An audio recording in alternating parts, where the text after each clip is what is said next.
भाइयों और बहनों, इंफ्रास्ट्रक्चर किसी भी राष्ट्र के सामर्थ्य का सबसे बड़ा स्रोत होता है। इंफ्रास्ट्रक्चर में भी कनेक्टिविटी राष्ट्र की नसें होती हैं, नाड़ियां होती हैं। जितनी बेहतर ये नसें होती हैं, उतना ही स्वास्थ्य और सामर्थ्यवान कोई राष्ट्र होता है। आज जब भारत दुनिया की बड़ी आर्थिक ताकत बनने के रास्ते पर की तरफ तेजी से आगे बढ़ रहा है, तब बेहतरीन कनेक्टिविटी देश की प्राथमिकता है। इसी सोच के साथ बीते 6 सालों से भारत में आधुनिक कनेक्टिविटी के हर पहलू पर फोकस के साथ काम किया जा रहा है। हाईवे हो, रेलवे हो, एयरवे हो, वाटरवे हो या फिर हाईवे, आर्थिक रफ्तार के लिए जरूरी इन पांचों पहियों को ताकत दी जा रही है, गति दी जा रही है। ईस्टर्न डेडिकेटेड फ्रेट कॉरिडोर, इसके एक बड़े सेक्शन का लोकार्पण भी इसी दिशा में बहुत बड़ा कदम है। साथियों, ये डेडिकेटेड फ्रेट कॉरिडोर, इनको अगर सामान्य बोलचाल की भाषा में कहें तो मालगाड़ियों के लिए बने विशेष ट्रैक हैं, विशेष व्यवस्थाएं हैं। इनकी जरूरत आखिर देश को क्यों पड़ी? हमारे खेत हो, उद्योग हो या फिर बाजार, ये सब माल ढुलाई पर निर्भर होते हैं। कहीं कोई फसल उगती है, उसको देश के अलग अलग हिस्सों में पहुंचाना पड़ता है। एक्सपोर्ट के लिए बंदरगाहों तक पहुंचाना पड़ता है। उसी तरह उद्योगों के लिए कहीं से कच्चा माल समंदर के रास्ते से आता है। उद्योग से बना माल बाजार तक पहुंचाना होता है या फिर एक्सपोर्ट के लिए उसको फिर बंदरगाहों तक पहुंचाना पड़ता है। इस काम में सबसे बड़ा माध्यम हमेशा से ही रेलवे रही है। जैसे जैसे आबादी बढ़ी, अर्थव्यवस्था बढ़ी, तो माल ढुलाई के इस नेटवर्क पर दबाव भी बहुत बढ़ता गया। समस्या ये थी कि हमारे यहां यात्रियों की ट्रेनें और मालगाड़ियां दोनों एक ही पटरी पर चलती हैं। मालगाड़ी की गति धीमी होती है।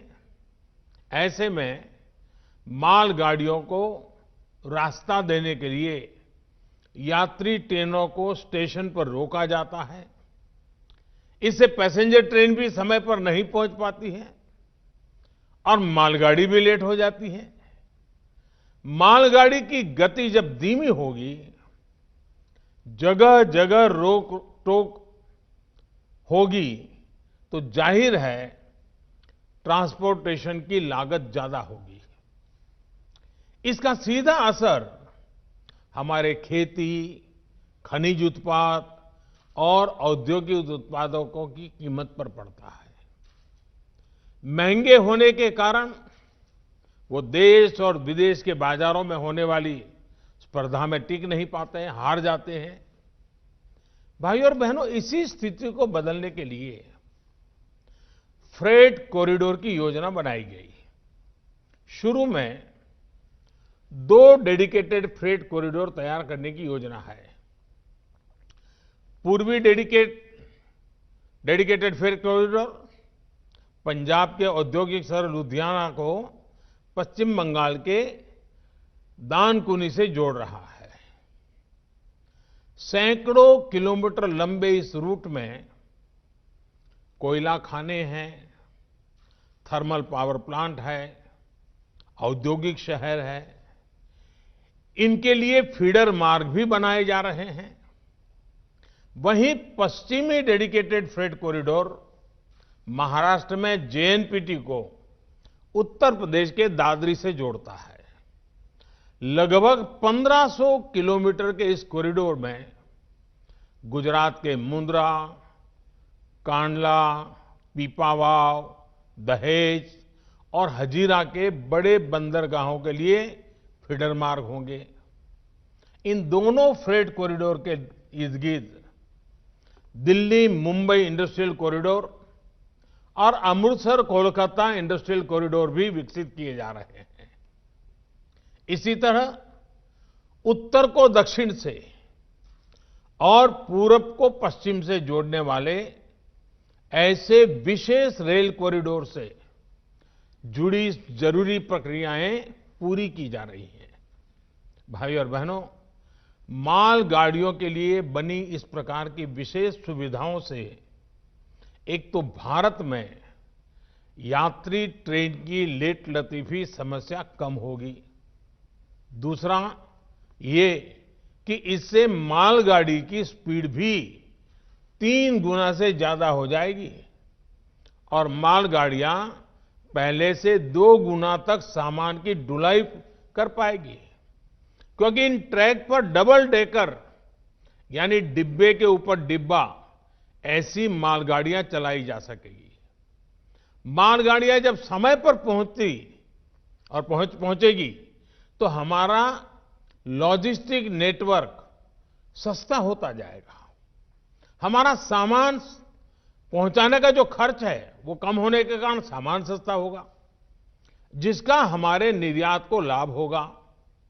यही नहीं, देश में उद्योग के लिए बेहतर माहौल बनेगा, ईज ऑफ डूइंग बिजनेस बढ़ेगी, निवेश के लिए भारत और आकर्षक बनेगा। देश में रोजगार के, स्वरोजगार के अनेक नए अवसर भी तैयार होंगे।